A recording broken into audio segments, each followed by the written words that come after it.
Ek slaan my oë op na die berge. Waar sal my hulp vandaan kom? Hou jou oë gerig op Jesus. Hy is die lighuis wat lig en vrede bring. Hy is jou redder. Wie sal jy dan vrees?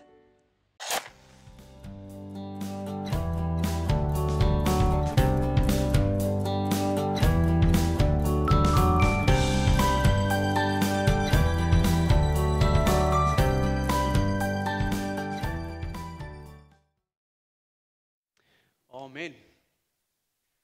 Dit is so lekker om hier so te wees en ek hoop julle is hier met 'n verwagting vanoggend. Ek hoop julle is hier so om die naam van die Here groot te maak. Dit is hoekom ons kerk toe kom, om sy naam groot te maak. Ek herinner partykeer vir mense dat wanneer ons aanbid en wanneer ons lofliedere sing, then we sing to an audience of one. Nee? We sing to an audience of one. Ons sing vir God, ons loof hom, ons aanbid hom. Vanoggend is ek hier met 'n verwagting dat hy iets met elke een van julle wil deel. En dat hy iets in my hart geplaas het, hierdie boodskap wat ek vanoggend bring. En my gebed is dat die woorde wat ek spreek vanoggend nie my woorde sal wees nie, maar dat dit van die troonkamer van God afkom. Ek staan regtig hier onder die genade van die Here. En ek wil dit sê, bid vir die leraars. Nie net vir my nie, maar vir Pastoor Dani, vir Doktinus, Pastoor Kobus, vir Pastoor Dani Groenewald, wat ek gesien het hierso iewers. Bid vir hulle. Bid vir ons. Want wanneer ons sit met die woord in die week, en wanneer ons onsself afsonder, en wanneer ons voorbereiding doen, dan vra ons regtig vir die Here om 'n boodskap vir ons te gee, wat ons glo seisonaal is, en wat ons glo 'n seën sal wees vir julle.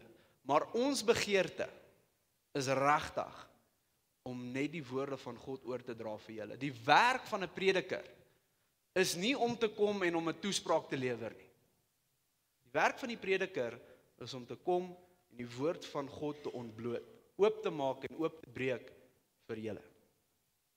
So daarmee saam, ons lees vanoggend uit die boek van Johannes uit, Johannes 15.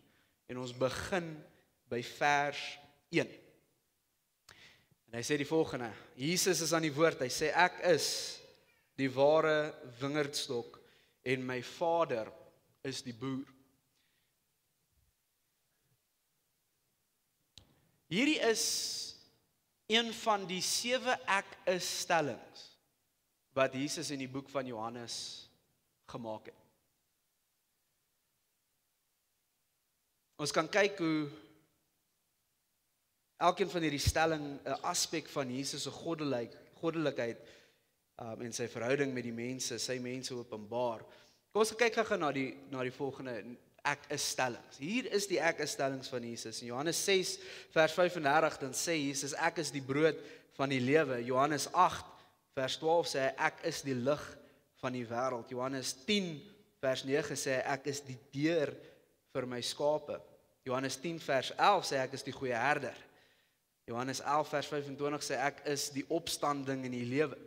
Johannes 14 vers 6 sê ek is die weg, die waarheid en die lewe. En dan nou vanoggend praat ons oor die laaste een, Johannes 15 vers 1. Ek is die ware wingerdstok. En as ons lees deur hierdie stellings van Jesus, dan vra ek die vraag, watter mens kan enige een van hierdie stellings oor homself maak?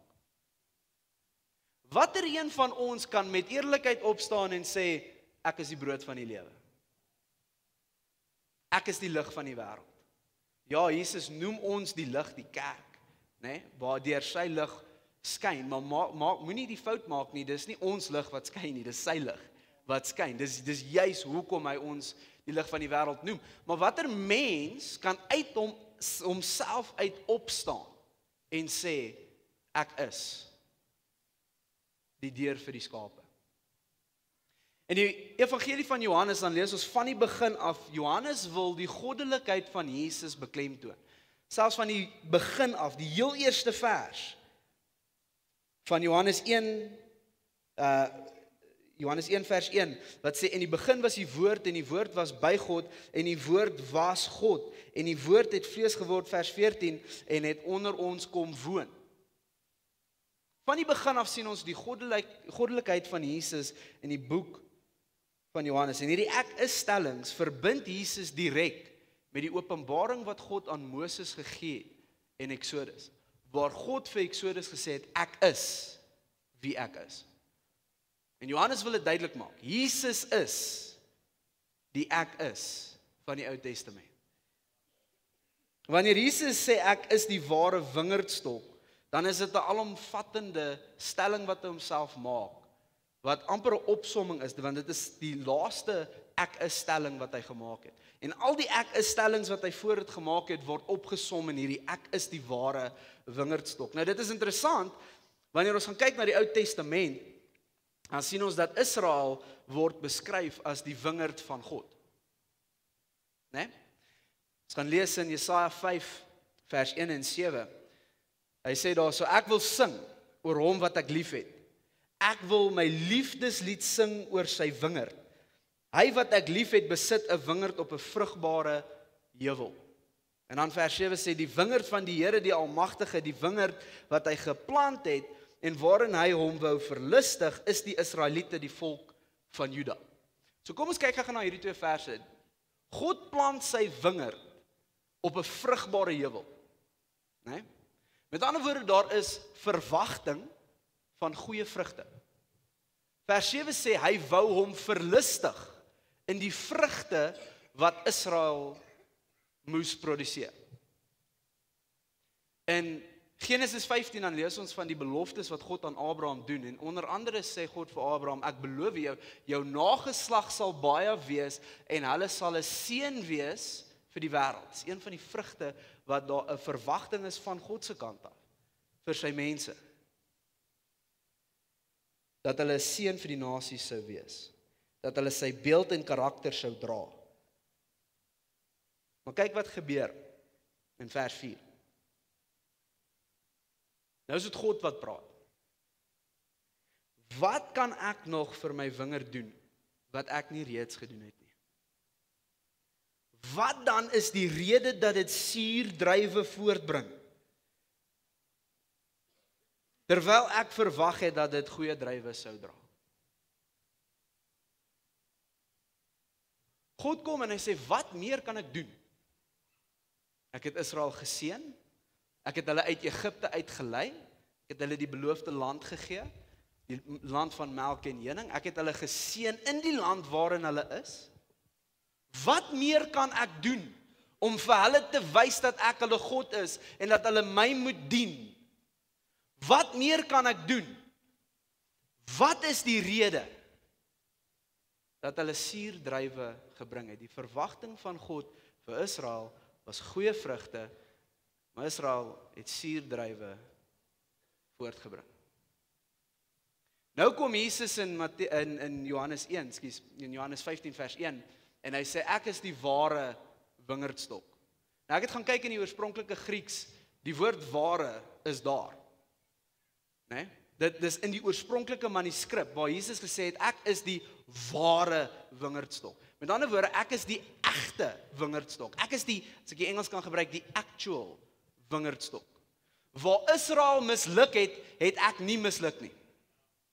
Waar mense kort kom, kom ek nie kort nie. Die Nuwe Testament leer vir ons dat die Ou Testament is 'n skaduwee en 'n tipe van dit wat die Nuwe Testament aan ons kom openbaar.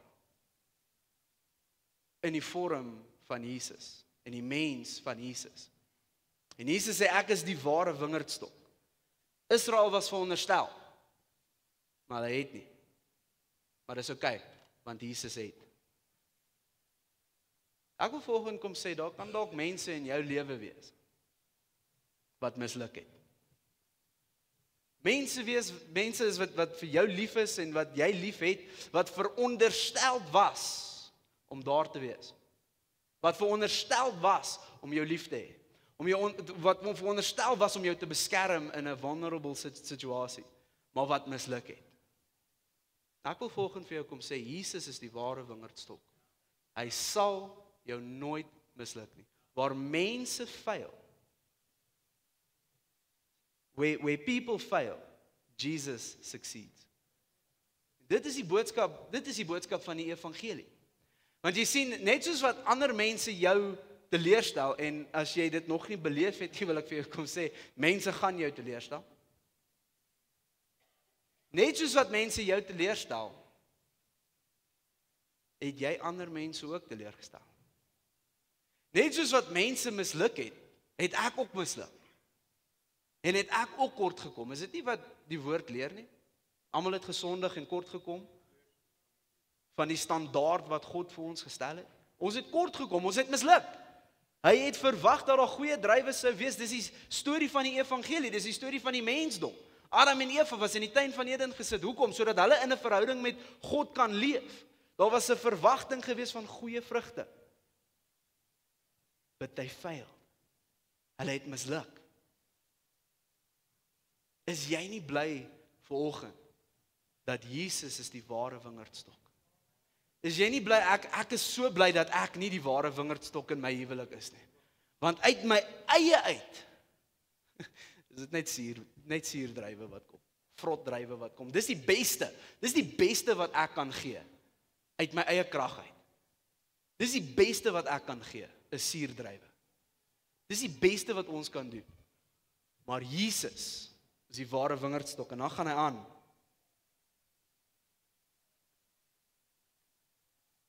Dan gaan hy aan in vers 2. Johannes 15 vers 2. Hy sê, elke loot aan my wat nie vrugte dra nie, sny hy af. Maar elkeen wat vrugte dra, snoei hy reg, sodat dit nog meer vrugte kan dra. Jesus identifiseer 2 tipe lote in hierdie skrif. Die eerste loot wat hy identifiseer is die lote wat nie vrug dra nie. En wat gebeur met hulle? Hulle word afgesny. En dan is daar die lote wat wel vrug dra. En hulle word gesnoei. Né? So die lote wat nie vrug dra nie, kom ons praat 'n bietjie daaraan. Kom ons praat 'n bietjie daaroor. Dit is, want onthou nou, Jesus het hier gesê wat aan my is wat nie vrug dra nie. Met ander woorde, dit is die mense wat uiterlik lyk asof hulle die Here dien. Hulle word geassosieer met Jesus. Dit lyk asof hulle deel is van Jesus. Hulle het 'n uiterlike voorkoms wat geassosieer word met Christus, maar hulle lewe weerspieël nie die evangelie boodskap nie. Die vrug is nie daar nie. Die vrug van die Gees is nie daar nie. Een teoloog het dit so gesê, hy het gesê, these branches are superficially attached to the vine. Met 'n toukie vasgemaak. Hulle is nie regtig ingeënt in Christus nie. They may look alive, but they have no vital union. God removes them, revealing their true condition. Hierdie lote is die mense wat eendag na die Here toe gaan en gaan sê, Here, maar het ons nie geprofeteer in U naam nie? Het ons nie duiwels uitgedryf in U naam nie? Het ons nie al hierdie goeie werke gedoen nie? Kyk na my goeie werke, Here, kyk na my suurdrywe wat ek vir U bring. Hoe is dit nie goed genoeg nie? En wat gaan Jesus vir hulle sê? Gaan van my af weg. Ek het jou nie geken nie. Ek het jou nie herken nie. Jy's nie in my ingeënt nie, jy's nie deel van my nie. Dit is die eerste tipe loot wat Jesus van praat. En dan die tweede loot waarvan hy praat, is die wat wel vrug dra. En hierdie is die mense wat die Here regtig dien. Hulle dien die Here in gees en in waarheid. En hulle lewe weerspieël die evangelie boodskap. Daar's vrug. Daar's vrug wat hulle dra. Die vrug van die Gees is in hulle lewe. Nou hierdie vrug, ek moet hierdie sê, ek voel ek moet dit sê, hierdie vrug is nie die vereiste om in die wingerdstok te wees nie. Eerder, dit kom as gevolg van die feit dat jy reeds in die wingerdstok ingeplant is. Met ander woorde, die goeie werke waarin ons loop nie in die goeie werke sodat ons in hom ingeplant kan word nie. Ons loop in die goeie werke waarin ons loop omdat ons reeds in hom ingeplant is. Een van my gunsteling predikers het dit so gesê, the gospel does not require obedience. The gospel produces obedience. Dit is so belangrik om dit te besef. Want as jy rondloop met die idee van ek moet goeie werke doen sodat ek deel kan wees van Jesus, dan is daai goeie werke wat jy het suurdruiwe. En dit lyk mooi, ek weet nie of julle al suurdruiwe gesien het nie, dit lyk soos regte druiwe. Totdat jy dit proe, dan besef jy, nee, hier is iets fout hierso. Die vrug wat ek en jy moet dra, is die vrug van die Gees. Hoe dra ons die vrug van die Gees? Die Gees van God moet reeds in ons wees. Hoe kom die Gees van God in ons? En oor ons? Ons bekeer onsself en ons gee ons lewe vir die Here. Die dag wanneer jy daai besluit gemaak het om Jesus te volg, om jou lewe agter te laat, om jouself te verloon soos wat Jesus dit sê, jou kruis op te neem en hom te volg, daai dag het die Heilige Gees sy woning in jou kom maak. Besef julle die verskil tussen die twee? Nou die lote wat vrug dra, word gesnoei. Nou, daar's baie preke op die internet van die snoeiing van die Here en baie keer kom die vraag op, ons lees hier dan vra ons, maar hoe snoei die Here ons? Jesus beantwoord die vraag in die volgende vers, Johannes 15 vers 3, waar hy sê, julle is alreeds reg gesnoei, deur die woorde wat ek vir julle gesê het. Het julle al 'n vers gelees?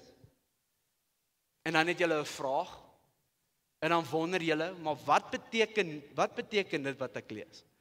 En dan lees julle direk die vers direk daarna en sê soos, okay. Nee, die Bybel verduidelik homself, né? Ons word gesnoei. Hoe word ons gesnoei?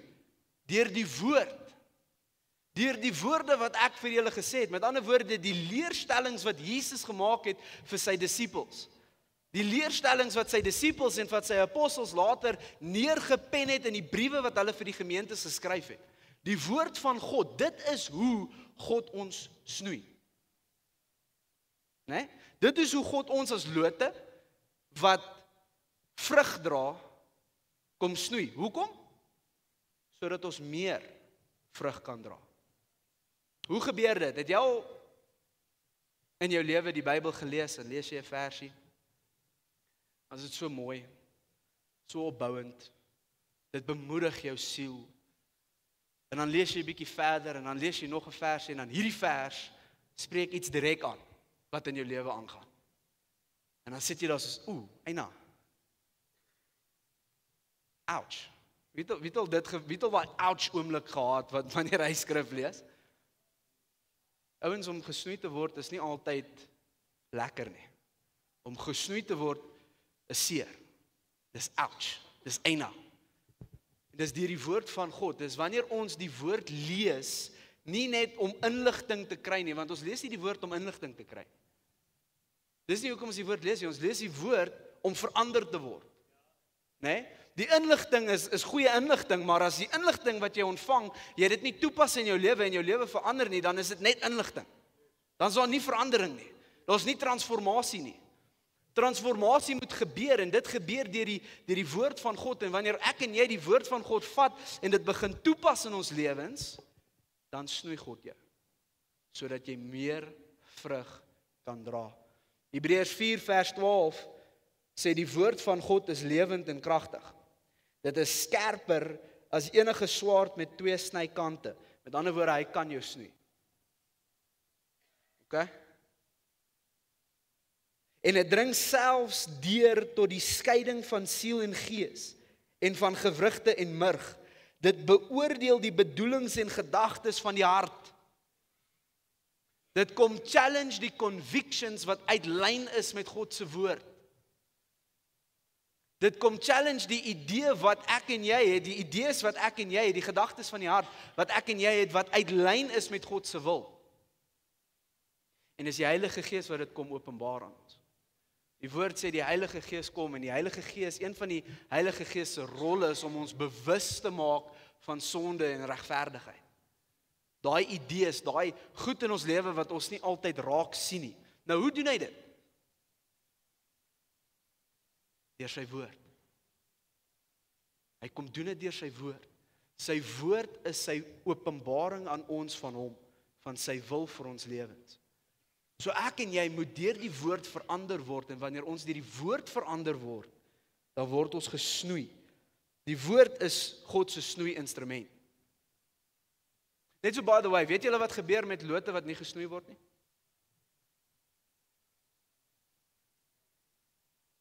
Weet julle wat gebeur met lote wat nie gesnoei word nie? Hulle word steriel. As ek dit so kan sê.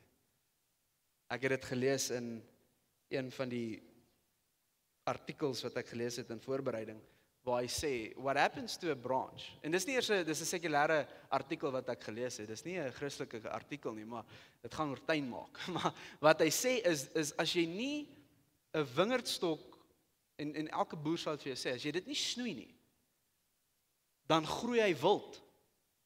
En as hy wild groei, dan hou hy op vrug produseer.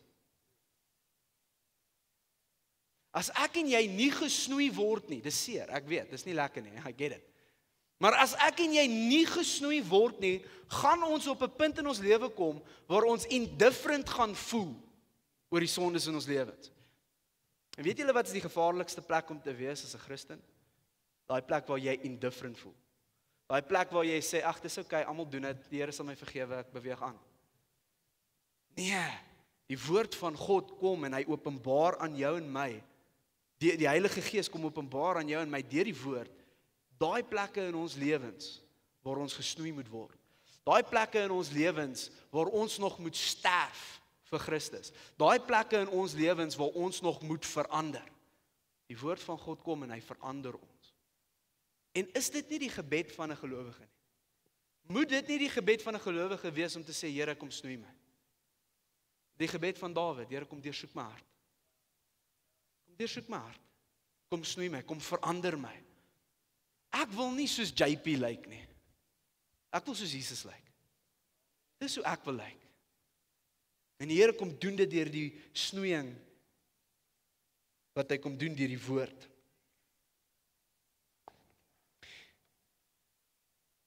En dan gaan Jesus aan Johannes 14 vers 4.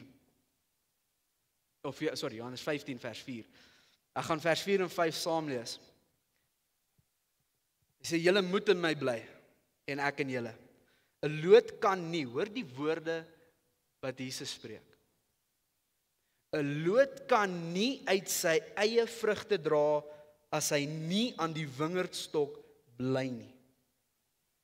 En so julle ook, nie as julle nie in my bly nie. Ek is die wingerdstok, julle is die lote. Wie in my bly en ek in hom dra baie vrugte, want sonder my kan julle niks doen nie. Jesus kom herhaal homself. Is daar enige onderwysers wat hierso sit vanoggend? Kan julle onthou hoeveel keer 'n onderwyser hom of haarself moes herhaal het in die klas? Weet julle hoekom? Want ons leer deur herhaling. As jy gaan leer vir 'n toets vir al die jong mense, vir almal wat eksamen skryf, al die studente, as jy leer vir 'n eksamen, wat doen jy? Jy lees die materiaal oor en oor en oor en oor totdat dit in jou kop vas is. So weet wanneer Jesus iets herhaal, dan wil hy hê jy moet dit weet. Hierdie is 'n belangrike punt. Jy kan in jou Bybels gaan skryf daar langs aan NB. Nie belangrik nie, noodsaaklik belangrik. Okay?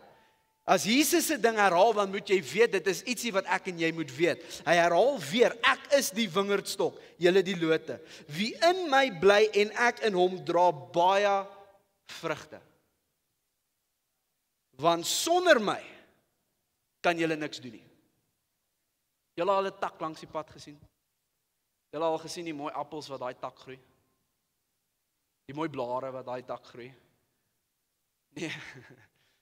Jy weet, my pa het op 'n appelplaas gebly. Hy het op 'n appelplaas in Memel het hy geboer. En ons het baie gaan kuier daarso en ek onthou hoe ons tussen die boorde geloop het van die appelplaas, van die boorde van appels en ons het die appels direk van die boom afgepluk, skoongemaak en geëet. En dit was so lekker geweest. Maar as ek een van daai takke sou afbreek, en kom ons sê hy het appels aan en kom ons sê hy het mooi groen blare aan, en ek breek daai tak af en ek vat daai tak huis toe, kan ek nie verwag dat daai tak nog appels gaan produseer nie. Hy mag dalk mooi lyk vir 'n tyd. Die blare mag dalk nog groen wees. Die appels mag dalk nog mooi lyk, maar gee dit tyd, wat gebeur? Die blare raak bruin.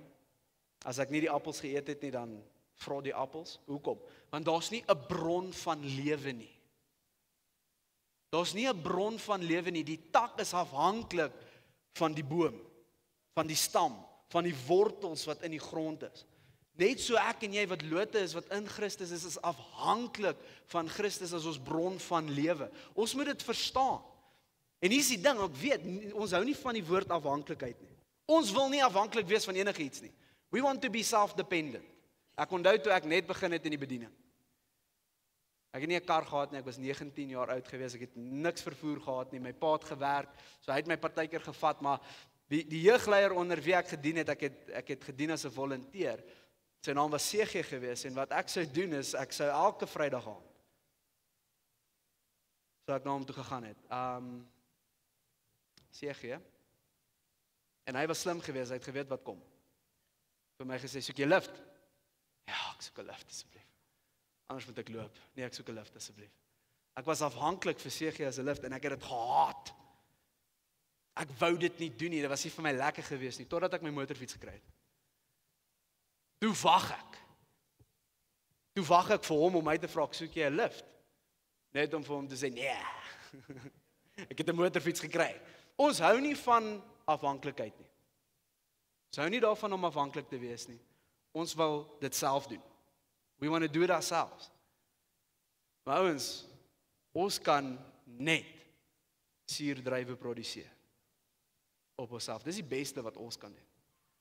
Ek en jy is so afhanklik van die Here Jesus Christus, en ek bring dit terug na die begin toe, dit wat ek in die begin gesê het. Ons misluk. We fail. Ons kan dit nie doen nie. Is jy nie bly dat hy die ware wingerdstok is nie? Amen.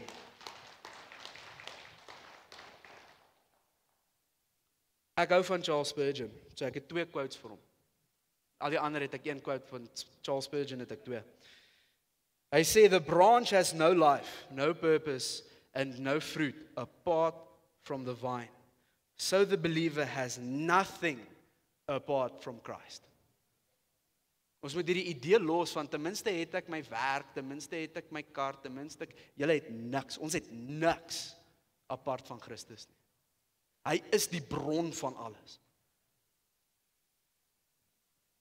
Ons moet afhanklikheid wees. Spurgeon het dan ook gesê, he who depends most upon Christ is the strongest man in the church.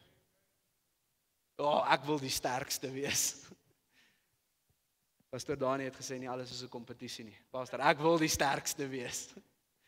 Ek wil die sterkste man in die kerk wees. Ek wil die meeste afhanklik wees van Christus. Ek wil elke dag my lewe begin deur om te sê, Here, ek is afhanklik van U. Die lewe wat U my gee, die krag wat U my gee, dit wat U my gee, ek is afhanklik daarvan. Ek kan niks uit myself uit doen nie, ek het U nodig. U is die ware wingerdstok, en help my dat ek ingeënt wees, en snoei my daar waar my blare en my takkies 'n bietjie wild raak, snoei my sodat ek meer vrug kan dra. Hoekom? Hoekom dra ons meer vrug? Ek wil land met die volgende. Ons bring suurdruiwe. We fail. Ons kom kort. Jesus bring lewe. Hy is die bron. Hy is die bron vir elke een van ons. Efesiërs 2 vers 1 sê ons is dood. Ons was dood in ons sondes. Christus bring lewe. As ons in hom ingeënt is en ingeënt bly, sal die Gees vrug dra in ons lewens. Daai kom natuurlik. As jy regtig in Christus ingeënt word, het jy nie 'n keuse nie, jy gaan vrug dra. 'n appelboom het nie 'n keuse nie, hy gaan appels dra. Hy gaan. As jy in Christus is, dan gaan jy die vrug van die Gees dra. Die Vader snoei ons deur die woord, sodat ons meer soos Jesus kan lyk, en dit is die doel. Dit is die doel. Here, ek wil soos U lyk. Ek wil nie soos JP lyk nie. Ek lyk mooi vanoggend, né?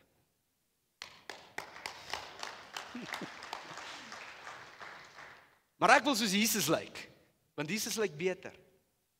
Jesus lyk beter.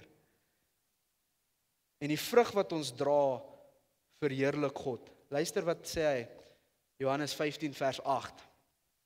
En sê Jesus, my Vader word juis daardeur verheerlik, dat julle baie vrugte dra en my disippels is. My begeerte, meer as enigiets in hierdie wêreld, is om God te verheerlik. Nie net in my daad nie, nie net in my woorde nie, maar in my gedagtes ook. Alles wat ek doen, alles wat ek is, ek wil God verheerlik. Want hy is my God. Hy het my gered. Hy het my vrygemaak. Hy het my vergewe. Hoe kan ek anders? Hoe kan ek anders om te sê, Here, ek wil U verheerlik? Hoe kan ek anders? En Jesus sê die manier hoe ons hom verheerlik, is wanneer ons baie vrugte dra. Hoe dra ons baie vrugte? As ons ingeënt is in Christus. As God ons deur sy woord snoei, dan dra ons die vrug. Wanneer ons die vrug dra, maak nie saak hoeveel keer ek gefaal het in die verlede nie, ek is maar net 'n takkie. Maak nie saak hoeveel keer ek suurvrugte geproduseer het in my verlede nie, Jesus het my nuut gemaak. Ek staan vanoggend hier en die vrugte wat ek dra is nie vrugte uit myself uit nie, dis vrugte uit die bron uit. En die bron se naam is Jesus Christus. En ek wil God verheerlik deur die vrug wat ek dra. Efesiërs 2 vers 10. Ek kom altyd terug na hierdie skrif toe. Pastor Dani het 'n paar maande terug hieroor gepraat, masterpiece. Hy skrif sê, you are the masterpiece, created in Christ Jesus, for good works that He ordained. Die goeie werke is nie myne of joune nie. Die goeie werke is syne. En wanneer ek en jy in daai goeie werke loop, deur die Heilige Gees en deur die genade wat hy vir ons gee, dan is ons besig om God te verheerlik. Wat meer kan ons vra? En dit is die verwagting van God. Jy sien, God wil net goeie vrugte hê. Dis wat hy van Israel verwag het. Israel kon dit nie doen nie. Toe maak hy 'n plan. En hy stuur sy seun Jesus Christus in hierdie wêreld in om vlees te word, om 'n lewe te leef wat ek en jy nie kan nie, om 'n dood te sterf wat ek en jy moes sterf, en op die kruis in ons plek, sodat ons na hom toe kan draai, dat ons sondes kan bekeer, of bekeer ons van ons sondes, na hom toe kan gaan en te vra vir vergifnis en te weet dat die Heilige Gees my kom reinig in die proses van heiligmaking. Dit is die boodskap van die evangelie. Dit is die boodskap van die kerk. Is dit nie 'n wonderlike boodskap nie? Is dit nie die beste boodskap wat daar is nie? Ek het in die begin gesê ek sal nie skaam wees nie. Ek sal nie stil bly nie. Hierdie boodskap loop saam met my en waar ook al God vir my 'n geleentheid gee, sal ek dit verklaar. In kerk wil jy dit nie saam met my verklaar nie. Waar ook al julle gaan, wil julle nie hierdie boodskap van die evangelie ook verklaar nie. The gospel only requires faith. The gospel only requires faith. It does not require obedience. The gospel produces obedience. Kom ons sluit die oë en dan sluit ons af saam. Ek slaan my oë op na die berge. Waar sal my hulp vandaan kom? Hou jou oë gerig op Jesus. Hy is die lighuis wat lig en vrede bring. Hy is jou redder. Wie sal jy dan vrees?